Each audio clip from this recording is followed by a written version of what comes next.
303 Tactical focuses on firearms training by use of the firearms fundamentals. This podcast is for educational purposes only and is not to be used as any legal advice or justification.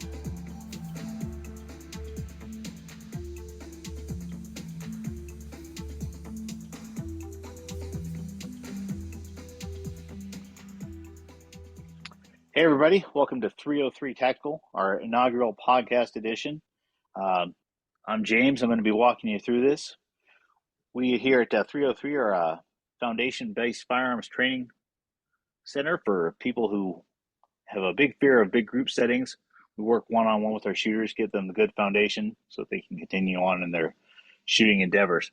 I'm James. I've been a firearms instructor for about 15 years, certified in a bunch of different places, including the NRA. And today I have my friend Jason from Blue Angel Concepts, and he's going to give us a little intro on his bio, and then we're going to talk back and forth about some new things we've seen and things we want to look at and go from there. Jason, without further ado, go ahead and introduce yourself. Hi, my name is Jason. I've been a firearms instructor for a little over 20 years now. Big believer in foundational shooting. You gotta follow the fundamentals. I started Blue Angel Concepts in 2020. I kind of specialize in firearms instruction, but I've been doing more custom rifle and pistol building more so than I've been doing teaching lately. So I do have a manufacturer's license, so I started doing that and kind of perfecting my gunsmithing skills lately. So that's what I've been doing the most of. Excellent. Jason does good work. It is always a good bargain. So if you need him, look him up. You can find him on the internet. And at the end, we'll give his website as well. Jason, I've been a big connoisseur of YouTube because that's what all the kids do now these days. And I see lots of trick shooting and lots of shooting real fast and lots of making still go ding. But I don't see a whole lot of training going on. Is that the same thing you're seeing too, or? Yeah, I do. I was kind of, I learned how to shoot in the Marine Corps.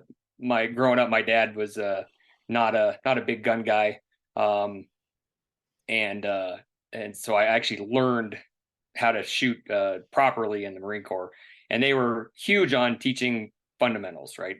And just harped on how good fundamentals help you hit the target. And so when I started to become an instructor and was kind of a baby instructor, I was fortunate my mentor was of the same mindset where he believed that good fundamentals kind of built a foundation, and until you had those down, you just really couldn't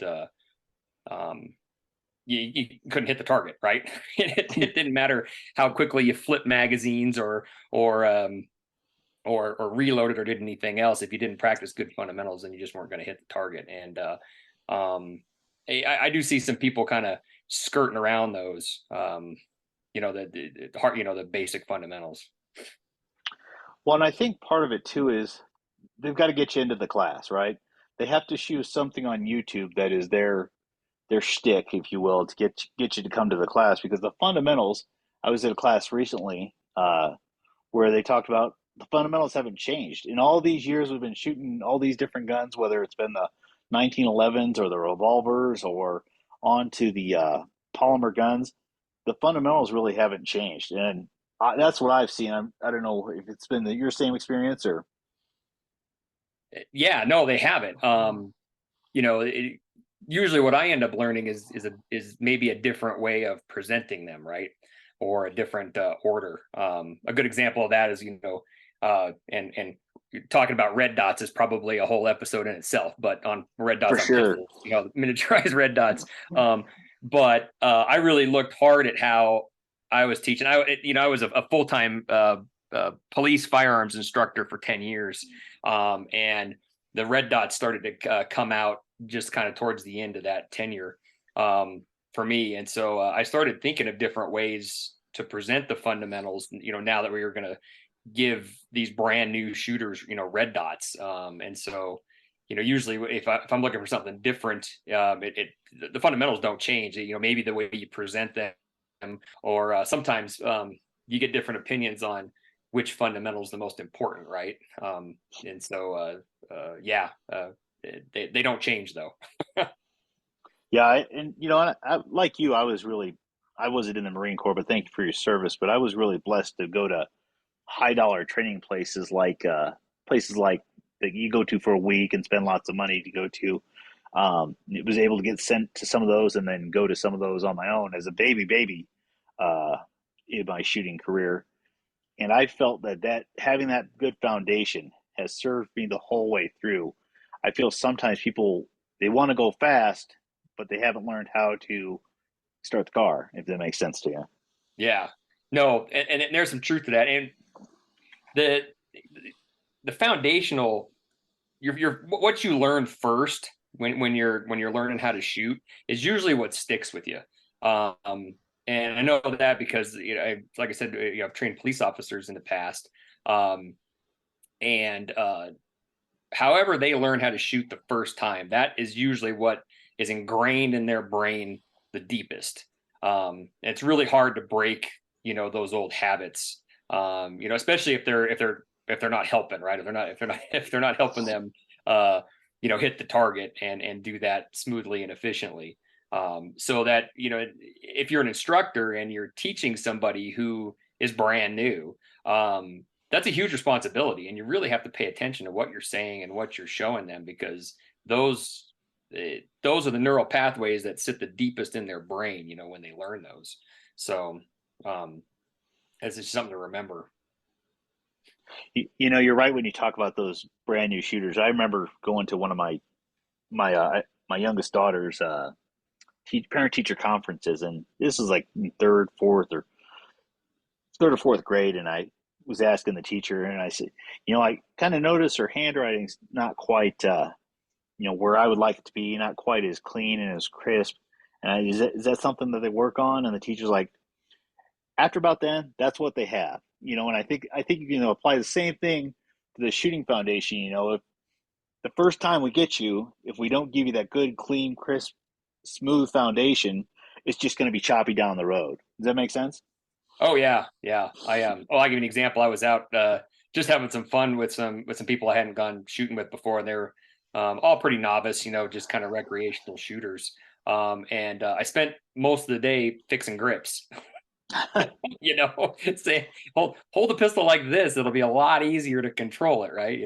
Tuck those fingers underneath the trigger guard. Don't be wrapping them all around the front of the trigger guard. And so, but that's they probably just pick the pistol up, and nobody ever showed them how to really hold on to it, and that's kind of what sticks with it. And then you'd see them kind of revert back to that and have to try to remember what I told them. So yeah, it's important. And like I said before, if you're an instructor, especially if you're a lead instructor over any kind of a program, I mean, it doesn't matter whether it's police, civilian, military, whatever, but if you've got new shooters, you take a hard look at what you're teaching and what you're telling them, because that's going to stick with them, and you want to make sure you're giving people a good foundation, especially if they're using handguns or shotguns or rifles to protect themselves or protect others, right? So Yeah, for their sure. life depends on it. Well, I think, and we're kind of the same mindset. And for people who are listening and don't know, me and Jason are really good friends, and we share a deep love of shooting and of 1980s pop culture, movies, and television, all in the same genre. But you know, I've had the chance to run programs and be part of them and run in services and things like that. And I really think it comes down to really good repetition. You know, uh, Taking that time to make sure everyone has the concept before you move on. It's just you can't be missing that building block and then putting something on top of it because it was shaky to begin with. Yeah, and that's true. And the hard part is that like learning how to draw the pistol, and then learning how to present the pistol, and how to line the sights up, and how to focus on the front sight, and how to press the trigger real nice and easy, and how to do good follow through. None of that is sexy, right? And um none of it's is cool. And it takes some concentration, and it can be frustrating. But the thing is that if you don't have that foundation, then you're not going to be able to do the fast stuff, right? You're not going to be able to shoot multiple targets, or shoot steel real fast, or do anything. If you watch, and any of the big name competitive shooters, shooters, they all have their take on what they think is the most important, especially if they're teachers. But if you actually watch them shoot, they all do the fundamentals. They just do them. They're subconscious, right? They've got tens of thousands of repetitions, just like you said, of doing those fundamentals, to where they don't even have to think about it, right? They just have to think about what's the next target. What target do I got to shoot next, right? Or if I'm shooting 3-gun, what gun do I got to switch to next, or whatever. So yeah, it's important. It's important. You got to have those fundamentals. You've got to start off slow, and get to where you can hit the target before you can do any of the cool stuff. I'm glad you mentioned the slow part. I wrote an article, and part of it, what makes a good student and what parts you do. I find it's always better to go back and slow down versus trying to go fast. If you go back and start with the real basics and go slow, the speed will just naturally come because your body develops that repetition. I'm with you too about all these competitive shooters. They've just done the basics and done the repetitions thousands and thousands of times. I tell lots of people a lot of times when they're working, lots of people get frustrated, like you said, changing an old way of doing something to a new way and getting a new habit. It gets frustrating, and I like to tell those people the only difference between them and most of the instructors, and me included, is time. I have done this thousands of times and thousands of times correctly and slowly. And when it wasn't correctly, it was corrected. And then I started back over again. Yeah. Well, I'll give you an example. When we were talk back to the miniaturized red dots on pistols, we started looking at that when I was teaching. It's we're probably close to 10 years now ago, right? I mean, that technology's been around longer than we know. But now it's caught on fire. But the first time I started shooting with one, I started mashing the heck out of the trigger, right? I mean, because you didn't have to line the sights anymore. You just saw the red dot, and it came up so quickly. Once I got to the point, and actually, if you back up, I had to slow everything down. I had to slow down the draw and everything so I could pick that red dot up and not have to search for it. And then once I got that down, I noticed that it was such a quick acquisition that I started mashing on the trigger. So I had to actually kind of start all over with it, and slow down on pressing the trigger.